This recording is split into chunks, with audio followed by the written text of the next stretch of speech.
part of the Earglue Media family of podcasts.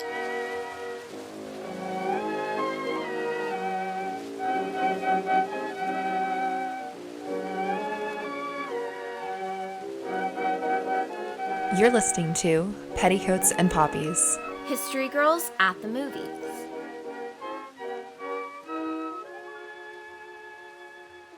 Welcome to Petticoats and Poppies, History Girls at the Movies. We're your hosts, Maggie and Nicole. Now, I can't remember what prompted us to make In Secret and today's film our April double feature, but I'm glad we did. Today's film is an old favorite of mine and the reason why I adore Billy Crudup. And I simply cannot believe that it is apparently 20 years old this year. That made me feel really old. But I am so excited to hear what you think, Nicole, because this was the first time I think that you have ever seen Charlotte Gray. It is. I feel like we made these our picks for April because they were ones that we've been talking about ever since we started the podcast. Now that we've been doing it for a year, it felt kind of like, all right, it's time to get around to it. Yeah, exactly. Like, we can't put it off anymore. So Charlotte Gray, for anyone who isn't familiar with it, came out, like Maggie said, 20 years ago in 2001. It is a British-Australian-German production, which is fascinating. Directed by Gillian Armstrong. It's, which I, didn't realize until her name flashed up on the screen, and I was like, oh my god. It's based on the 1999 novel of the same name by Sebastian Faulks. And it's set in Vichy, France during World War II for most of the film. It stars Cate Blanchett, James Fleet, Abigail Cruttenden, Rupert Penry Jones, Michael Gambon, and Billy Crudup. It's based on the Women of Britain's Special Operations Executive, which was a group that worked with the French resistance in France during the war. Gonna go way in depth onto who they were later. But Charlotte Gray is essentially a composite character who's based on a bunch of different SOE agents, like Pearl Cornioli, Nancy Wake, Odette Sansom, and Violet Jabo, I think is how you would say that. Mm-hmm. But basically, they from what my understanding is, in writing the novel that the film is based on, they looked at a bunch of the different women who are in the SOE and sort of created this character of Charlotte Gray to sort of represent all of them. But she's not based on any, one specific person. So, as Maggie said, this was my first time seeing it. I really loved those early opening scenes. In a lot of ways, even though this came out in 2001, it feels like a period drama of the 90s. A lot of those 90s period dramas have a very specific feel to them in their cinematography, in their lighting, everything like that, and this definitely adheres to it. Which is to say, I was reading some of the reviews of this, looking on Rotten Tomatoes and stuff, and one of the critiques of it is that it's overly glossy for the subject material, and I do get that. It's a very pretty movie for what it's dealing with. And that's so early 2000s. Exactly. That's so, of the time. I mean, obviously, Kate looks fantastic. She acts fantastically. It's a very subtle performance for her, and she is just really lovely in this film. It's not like it's her best work, but really strong work. I think it's really well directed. I think if this movie has an issue, it's maybe the script, which I think is a little bit, I think the film's maybe a little bit long. There is a section that I felt got a little bit slow, but these costumes are beautiful. I love a good love triangle, a well done one. And I love that the romance is kind of content to sit side by side with the more war action focused plot of this movie, which I always appreciate. There is a movie that came out this past year in 2020 called A Call to Spy, which is based on 3 specific women who are involved with the SOE, which is also worth watching, also from a female screenwriter and a female director. And I really think that would be an interesting double feature with Charlotte Gray, one of which is a more fictionalized, glossy, pretty look at it, and one which is maybe not as well made, but gives you a look more at like specific women, which is really interesting. But I think the SOE is like a really fascinating topic, so it's really cool to see a movie that deals with it. I agree. So when I started this, I completely forgot that Helen McCrory had a small role in Oh this. God, So that was like a super gut punch I when I wasn't watched ready. it today. And then like later Yep. on in the film when they're like, she's dead. And I was like, so I Yep. definitely like definitely cried. I literally like kind of checked out for like 5 minutes because I I did like too. couldn't handle it. I was just like, because I completely forgot that she was in this. And it's just such a small role, but she has such an impact, and even like a small like cameo appearance, basically. Um, like you said, the script isn't the best. It drags a little bit at points. It is a very slow movie. But I do enjoy the way that they present the story. I think it's really interesting, like you said, about like the romance and how it sits side by side with the horrors of war, and like the not actual combat style of war, like the horrors of things that go on at home, which I thought was really good. And I think that this was probably one of the first World War II movies I saw. And it got me really interested in the whole like French resistance thing, which I think is woefully undertaught here in the US. And I ended up like revisiting this years later when I was in a production of A Little Princess, and like the whole like French resistance stuff was a big part of that storyline and that play. And I like revisited this film. So I have very fond memories of this film in terms of like life moments. And like you said, like who doesn't love a good love triangle? I mean, what lucky lady. She has both Billy and Rupert. Who could choose? I mean, I know who I would choose. Same as Charlotte. Young Billy Crudup, even like Billy Crudup now, like morning show Billy Crudup, like, oh my gosh, love this man so much.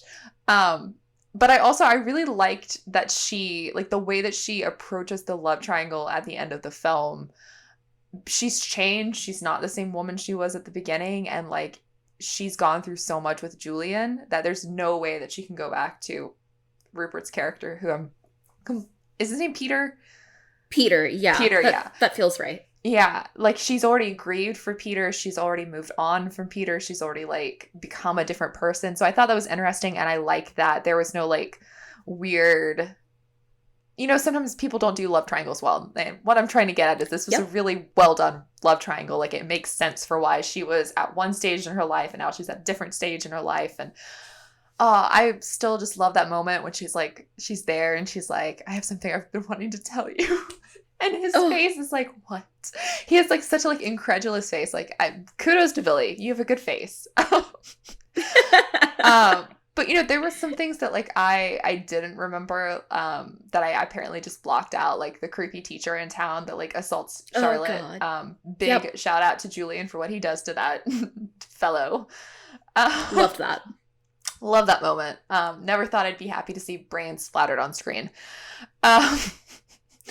But like you said, there's some really, really great cinematography in this that feels so at home in that like early 2000s, late 1990s period drama feel, which I will admittedly say that I miss. I think so often the current period dramas really push for like big cinematography. Like I want to get the best picture for cinematography feel, that it loses some of the grittier, imperfect aspects of this particular era of period films. In particular, I really like some of the lighting choices. I don't feel like we have enough films that do the light band right across the eyes. And Kate's got such great eyes.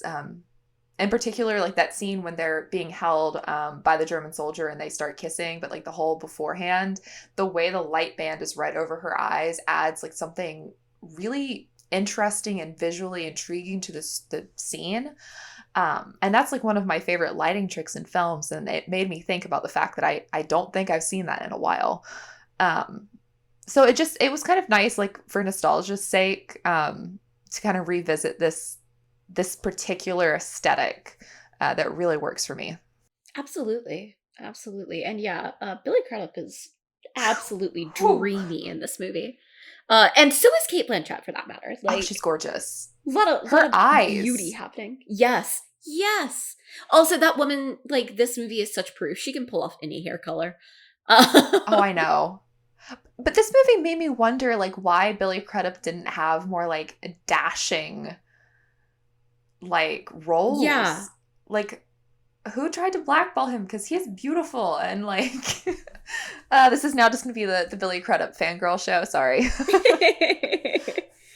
um, last time we were talking about Oscar Isaac. Today it's Billy Crudup. Billy Crudup, who I will say, like, 2001, 2021, still just as beautiful.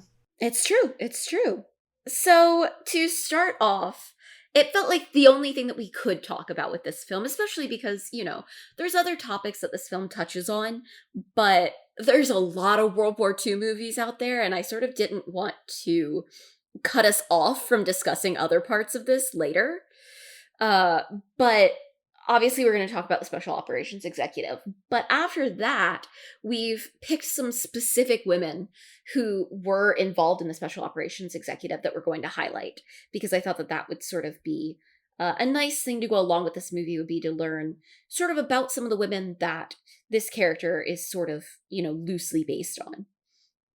So the Special Operations Executive, also referred to as the Baker Street Irregulars, Churchill's Secret Army, and the Ministry of Ungentlemanly Warfare, that's my favorite one, were the only women who bore arms in action for the Western Allies during World War II. The group, which was a co-ed group, was founded in July of 1940 by Winston Churchill to set Europe ablaze. That was a direct quote from him. Essentially, it was this underground guerrilla army for carrying out missions in enemy territory and for espionage. It also was supposed to help boost morale in France and other places occupied by the Nazis, to sort of show the resistance there and to show the people there that there was a way to stand up to the Nazis. These men and women received really in-depth training for unarmed combat, firearms, sabotage, and wireless techniques, because a lot of what they were also doing, many of these men and women, was sending information back to England. So in England, there were actually these like research and development stations set up to work on creating new specialist weapons, new sabotage equipment, camouflage technology to help the SOE overseas. Agents operated in France, Belgium, Greece, Albania, Yugoslavia, and Italy. And there actually was a special branch called Force 136 that was in Asia at the time, fighting on the Eastern Front. Agents were typically parachuted in. There was also a Navy branch, and some people were sent in via submarine, but most of them were parachuted in. And we're sort of in charge of doing sabotage and subversion behind enemy lines. A lot of blowing up trains, factories, bridges. Like we see her sort of take part in an explosion, but sort of anything to just disrupt what the Nazis were doing. A lot of the women who were involved were actually officially enlisted in the first aid nursing yeomanry to hide their work, because it was obviously a secret organization. And it was a really varied group of women who took part in this. Some of them were so young they were barely out of high school. Other women were married with children. Varying social classes, varying races. Just sort of women from all over different parts. And at first, especially, the main requirement was just that you could speak fluent French, which is, something that we also see in the film, because this program starting in France, and then it did branch out to other places in Europe. So they were looking for people who were bilingual. And a lot of these women came from a lot of different countries. Some of them were English, obviously, or Scottish or Irish. Some were American, some were French, who were living in England and then got sent over. So it really was a diverse group of women who were involved. And because they wore civilian clothing when they were over there, they weren't protected in the way that, soldiers would be by rules, which meant that they knew going over that if they were caught, they could be shot as spies. The average life expectancy of a wireless operator for the SOE in France, I found one source that said was 6 weeks. Many of these women were tortured, many of them were put in concentration camps, and many were killed. Of the 470 agents sent to France, 118 did not return. Because of the SOE's reliance on help from local people, the Nazis often also took out their anger on local populations whenever something would happen, which I thought was really interesting. The SOE were very tied into the communities that they were placed into, and also worked really closely with the resistance in those communities. In 1945, I found there were actually 13,000 men and women involved in the SOE, obviously scattered across different places. One thing I found really interesting, the SIS, which is the Secret Intelligence Service, today we know it as MI6, I think, was very suspicious of the SOE. They didn't like it at all. They thought that they were getting in the way. And its head, Sir Stuart Menzies, called the SOE amateur, dangerous, and bogus. He really hated them. And the SOE was actually abolished in January of 1946. Obviously, the war was over, and the SIS sort of absorbed a lot of the staff from it, the higher-ranking staff. And a lot of these women who did survive just sort of went back to civilian life and went back to the jobs that they'd had before the war. As of 2012, I was reading an article that was written then, there were believed to only be a couple of surviving women who had been part of the SOE, so I don't know if any are still alive today. I wasn't able to find any confirmation on that. But in 1996, they did unveil a memorial in Westminster Abbey dedicated to those who had served in the SOE during the war. Very nice. That was. I think it's a weird thing that we don't know more about them. Yeah, like when I was doing my research, I was like, why are there not movies about every single one of these women? Right? I'm like, I'd like a movie on each of them, please. So I just went through like the list of them, and I picked out people who like were interesting to me based on either like the name that they used or like their birth date or something like that. So they're not like super interesting. They didn't like do the biggest things. They aren't the inspiration of Charlotte Gray, but that doesn't make their stories any less important. So for the first person I'm going to be talking about, please do not murder me for not being able to say French names. Oh, you're gonna get to hear me make some bad attempts at names later. Oh, okay. So my first SOE agent is Lise de Basic. Lise and her brother Claude both joined the SOE and worked in the war efforts, and they were born in the Republic of Mauritius. On September 24th, 1942, Lise and André Borel became the first women agents to be parachuted into France. Lise was given the code name Marguerite, which is why I chose to talk about her today. I had a feeling that was going to be her code name as soon as you had said that. So they stayed with the French resistance for a couple of days in the village of Bois-Renard before Marguerite moved to Poitiers. I'm so sorry to all of these French towns.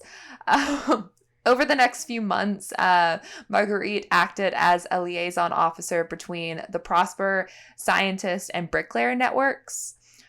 Burrell, who was the other woman who came to France with Lisette, went on to Paris and joined in with the Prosper network. In June of 1943, the Gestapo arrested several agents involved with the Prosper network, including André Burrell.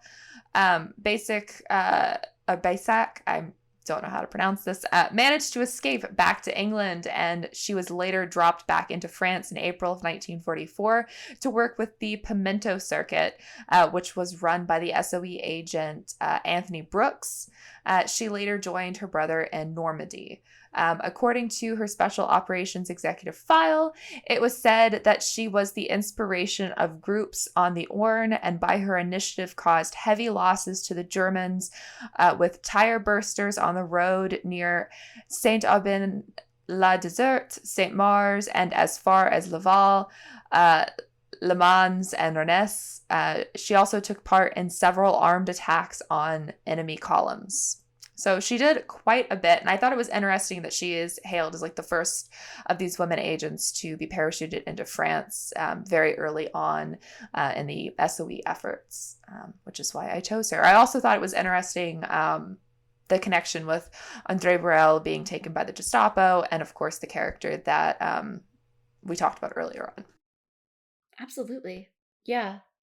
That's all of these women are so fascinating. I know they're all so fascinating. Literally every single one I'm so interested in. So the first one that I wanted to talk about was a woman, and I'm sorry, I'm not going to say the name right, but Noor Inayat Khan. She's one of the main characters in the film A Call to Spy, which I watched last year, as I'd mentioned. She was also known as Nora Baker, and her codename was Madeline. She was born in Moscow on January 1st of 1914, and she was the daughter of an Indian prince, which is why I find her so fascinating. Her father was a sort of popular man in Europe. He taught about, I believe, Sufism, but she was actually raised in Paris. And she was known for being really beautiful. She studied child psychology at the Sorbonne in Paris. She also studied harp and piano at the Paris Conservatory. She was a poet, a musician, and a published author of fairy tales for children. But her family moved to London in 1940 as refugees. Her father died when she was younger. She had several younger siblings and her mother that she was sort of the primary caregiver for. So they moved to London, and she was a pacifist, actually, like a very dedicated pacifist, but believed in doing something against the Nazis. And so she joined the Women's Auxiliary Air Force and became a wireless operator. She was an incredibly gifted wireless operator and one of the best of the best. And so, because of that, she was chosen for the SOE, and in 1943, she was sent to France to work with the Prosper Network in Paris.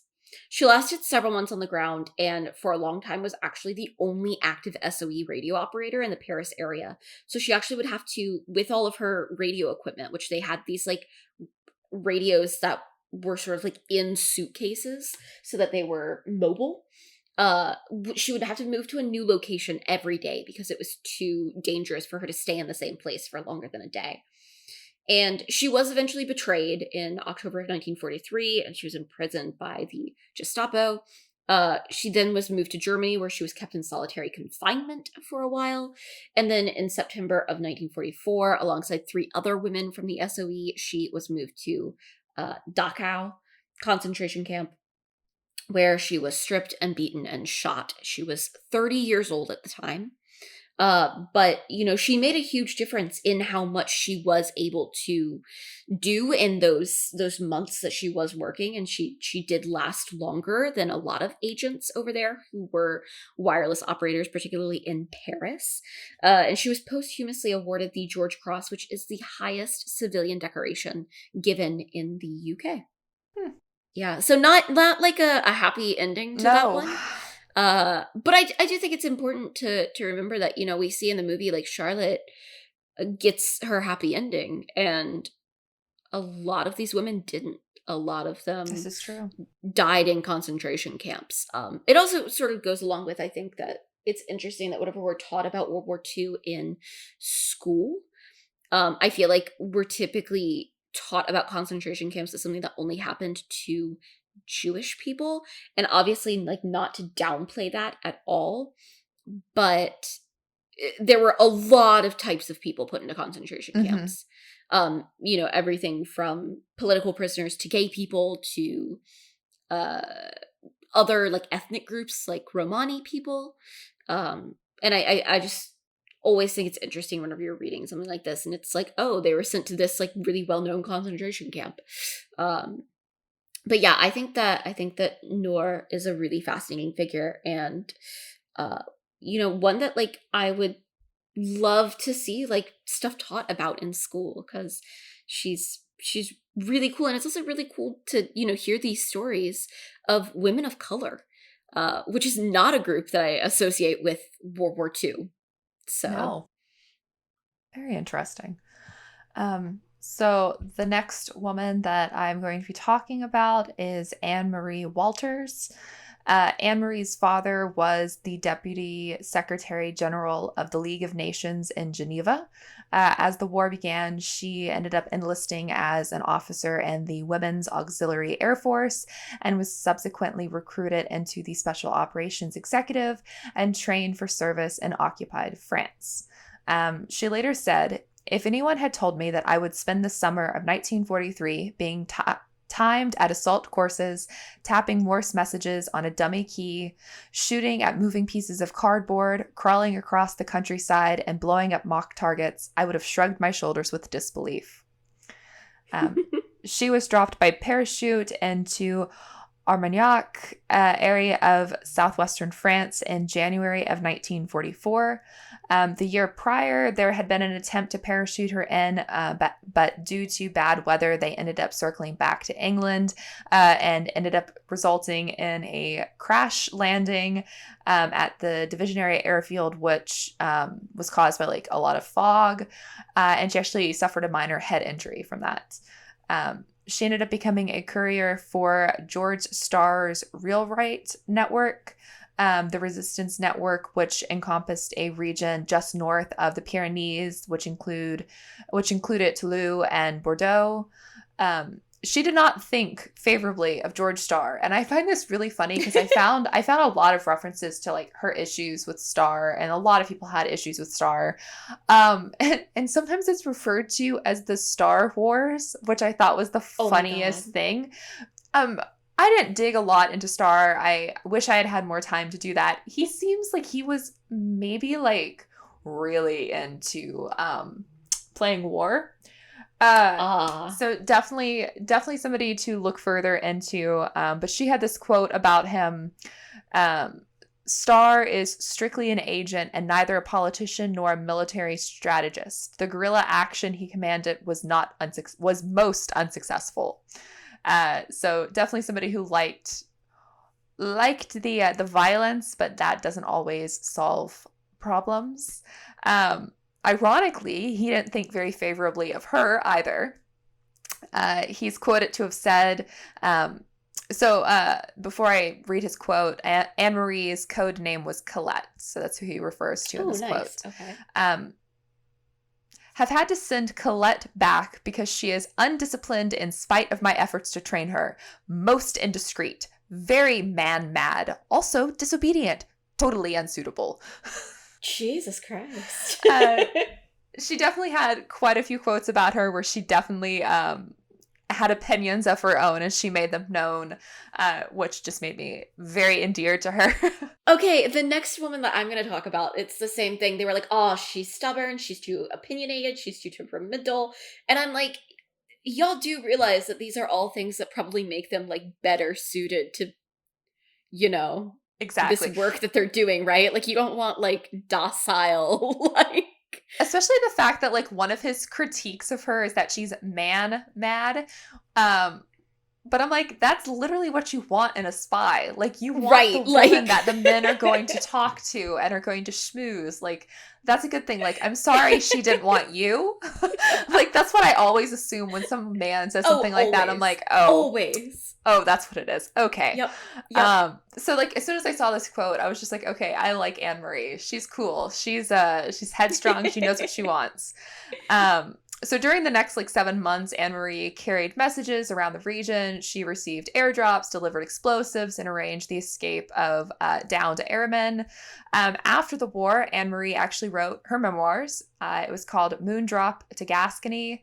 It offered a firsthand account of her experiences with Starr, together with other members of the resistance. And it actually went on to win a couple of awards at the time. And it was really interesting because it came out right after the war ended, and it really was one of the first looks at what the SOE agents were doing and just women's response to the war efforts in general. So I would love to get my hands on this to read more about her firsthand accounts, because I do love a good memoir. Oh, I love that. Movie adaptation of that memoir. Also, the name Moondrop to Gascony. Where is this movie? I love that. Oh, amazing. Okay, so for the last woman that we're going to talk about, I'm going to talk about Odette Sansom. She was born in France on April 28th, 1912. A lot of these women were on the younger side when they were doing this. They were, around the ages that Mackie and I are now, which is interesting to think about. Insane. Or just, a little bit older. But she was born as Odette Brayley. She had several serious illnesses in childhood, one of which blinded her for 3 years as a child. And these were things that seemed to maybe persist and still trouble her a bit in her later life. But she was educated in a convent where she was said to be very difficult. But some people seem to think that's because of her illnesses that she was difficult, which, also, as soon as a woman is described as difficult, I'm like, well, she must be interesting. Let's read on. She married an Englishman by the name of Roy Sansom in 1931, and she moved to Britain. The couple had 3 daughters. And whenever the war started, Roy joined the army. And eventually, Odette left her 3 daughters in a convent school and joined up with the SOE, which I thought was interesting. She originally was considered too stubborn and too temperamental to be a good agent, but she was very determined and she was very keen to do something for the war effort, so she sort of wore them down. Her codename was Lise, and she arrived in France on November 2nd of 1942. She originally was supposed to do something else, but the situation whenever she arrived in the town that she'd been sent to was not like what they thought it was going to be, so she ended up working as a courier for the Spindle Network, which was headed by a man named Peter Churchill. From what I can find, he actually is no relation to Winston Churchill, but at one point he was captured, and they did say that he was Winston Churchill's nephew to try and get him better treatment. And the Germans were like a little bit confused about it maybe, so they were a little bit wary of doing anything too bad to him, which I thought was really funny. But in January of 1943, they moved their headquarters to Annecy in the French Alps to try to avoid arrest. Odette and Peter became very close, sort of like we see with Charlotte and Julian in the movie, which I thought was, once I started reading about it, I was like, oh my god, I didn't even realize how great of a pick I had made. But I do think she's listed as one of the ones who may have served as inspiration for the movie, which would make sense. They were actually arrested, both Peter and Odette, on April 16th of 1943 by the spy hunter Hugo Bleecker. I think it would be pronounced. Odette was tortured pretty badly with hot iron rods, and she had her toenails torn out one by one, which I feel pain just saying that. She also was put in solitary confinement for a while, but she didn't break under torture, and actually she kept this story that she was married to Peter Churchill and that he was Churchill's nephew. And in all of this torture, she never told anything. There were several people that she was the only person who knew their location, and she did not give it away. She also kept Peter from being tortured more. But she eventually was sent to Ravensbrück concentration camp, where she spent the rest of the war. She did survive, and she did return home to Britain. In 1946, when she returned, her marriage to Roy Sansom was dissolved, was the word that the source I was reading used. And she married Peter Churchill in 1947. They actually were only married until, I believe, 1955. And she did later marry, again, a third husband that she was married to for a while longer. But she survived. She lived until 1995. When she died at the age of 82. She was the first woman to be awarded the George Cross by the UK, and she also was given the Légion d'honneur from France, which is, to my knowledge, one of France's highest honors that they give. She actually has had 2 different biographies published. And in 1950, there was a movie made about her called Odette, which she actually was sort of involved with, and apparently she wrote a note that went with the film. And she was very, very, very pleased from what I read about having a movie made about her. So that might be one to search out at some point.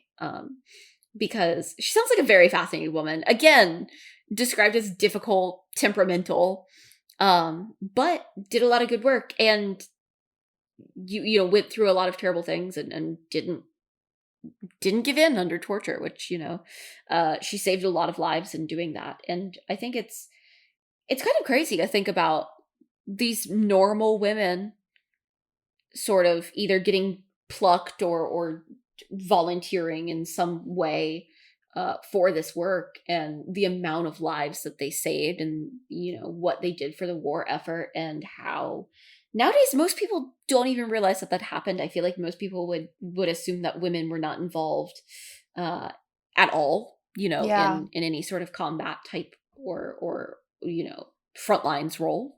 But I love that this movie, Charlotte Gray, highlights that these women existed and they did these things, and they were really important to the war effort.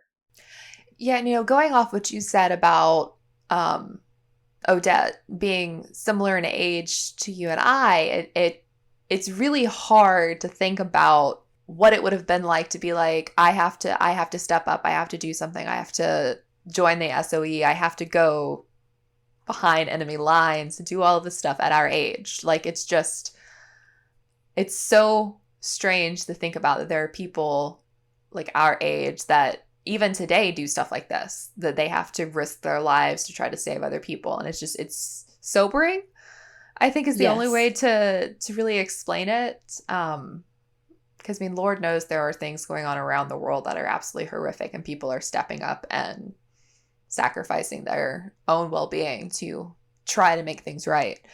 It's just wild. Absolutely. Yeah. Sometimes I still get that thing that I feel like I experienced as a kid whenever I studied history, or I, you know, read books about stuff, of that realization that for some people this you know, they had what would be considered a normal existence until something like this occurred. And, you know, we see it happen today across the world, and also, you know, in our own communities, across our streets. Exactly. But it is a very weird thing to think about, I think, especially as women, because, like, traditionally, you know, throughout history, women haven't been drafted into war in the same way that men have, but that doesn't mean that we haven't been, you know, impacted, even equally as impacted by war and conflict and all of these things. And I think it just comes in a lot more non-traditional ways, and ways that we don't get taught in school. I know I keep going back to that, but it just always astounds me that even with as good of an education as I had, and even with the fact that, you know, I have a history degree, but I'd never heard of these women before I saw the movie A Call to Spy, and then saw, you know, this one, Charlotte Gray. It always makes me think of this quote, and I don't know if I've used it on this one before, but there was this Ryan Reynolds movie in like the early 2000s called The School of Life, and he's like a history teacher dying of lung cancer. It's very sad. It's worth watching. It's a modern movie. But he has this whole bit where he talks about the fact that we're taught about his story, not her story. And, like, obviously I know where the word history comes from. I know it's a Latin word. I know exactly where it comes from. But that has stuck with me, like, my entire life. And every time I learn stuff about women who had such an integral part in, like, these key moments in history, but you never hear about them, it always makes me think of that quote. Like, we're taught his story. We're not taught her story. So, like, this movie just, like, once again made me think about that. And that quote just lives, like, rent-free in my head all the time. So it's a really good movie if you want to watch it. Really sad. It'll make you cry. But there's really no easy way to, like, segue into costumes after that, like, accidental, like, super we got, like, very philosophical heavy topic. So, I mean, fortunately for our listeners, my costume section is very brief.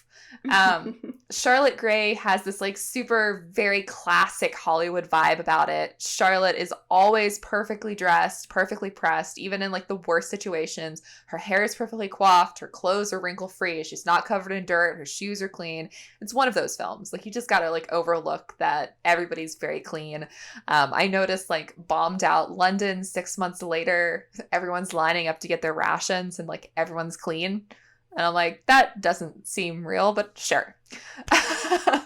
Yeah. And that's just, like, one of those things that, like, kind of irks me. I'm sure everyone's heard me talk about how I really like a good lived-in film. This does not have that lived-in aesthetic at all. Charlotte's very smartly dressed, like perfectly, just like perfect in every scene. Even Julian's always well dressed. The the two little boys are like perfectly clean. They're boys. They'd be like muddy knees, dirty shoes.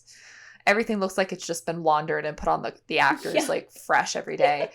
Kind of an irk of mine. I'll let it slide because all the costumes were incredibly historically accurate. Everything felt very true to the time period. It was just that lived in, worn out, worn clothing feel that was missing. I also don't have a tremendous amount of like content to discuss. I couldn't find any interviews from the costumer, or even any interviews from the director talking about the costumes, because this was 20 years ago. I skimmed through some like New York Times, Variety, Vanity Fair like reviews from 2001 because they're archived online, and it's like one line about costumes. So I'm very fortunate that 20 years later we talk a lot more about costumes in reviews, because please, I need content. But I will say the costumes were designed by, I'm so sorry if I mispronounce your name, Janty Yates, who is actually doing the costumes for 2 upcoming films that I think we are excited for the most part. House of Gucci with Adam Driver and Lady Gaga. And The Last Duel, which also stars Adam Driver, Ben Affleck, and Matt Damon. You had to do it, didn't you? She also costumed Matt Damon in The Martian. No.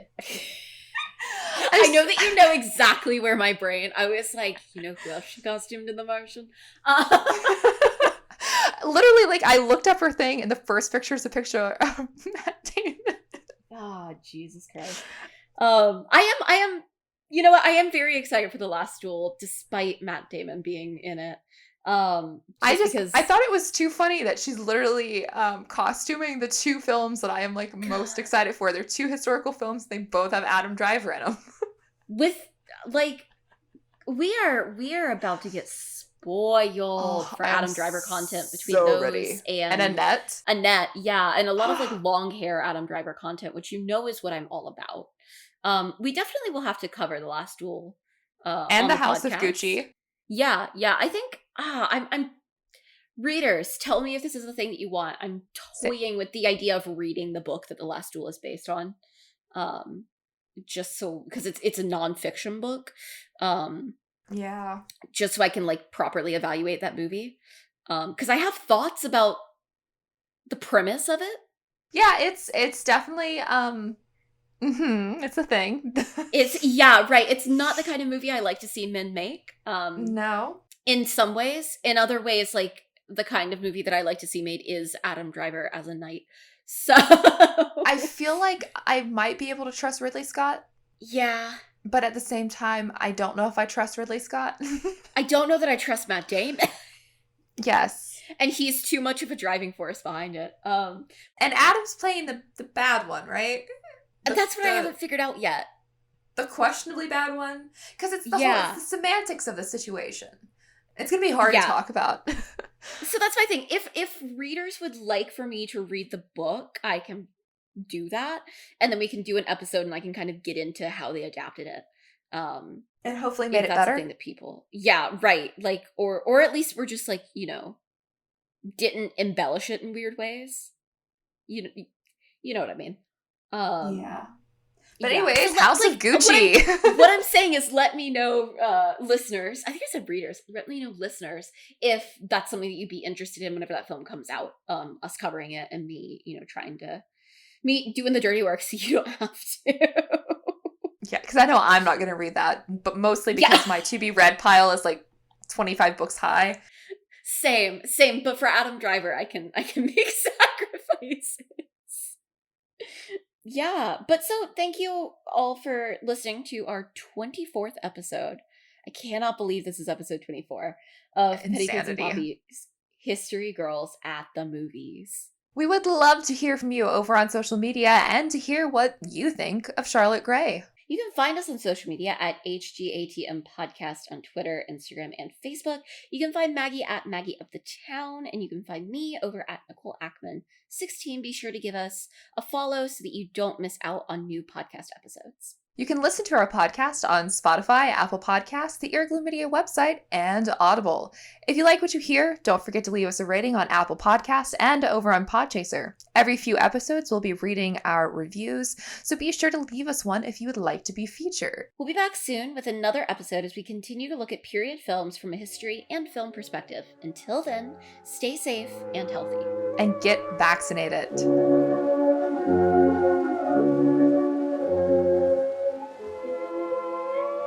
You've been listening to Petticoats and Poppies.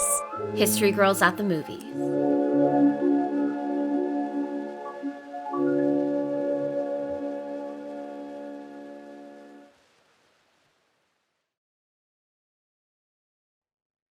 Every time I say History Girls at the Movies, I'm like, wow, remember when the movies were a thing that we went to? What's a movie? I've never seen one of them before.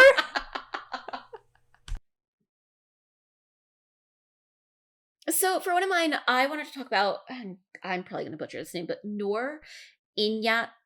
We're going to try that again. I just forgot how to make noises with my mouth for a second there. That was really great. Okay.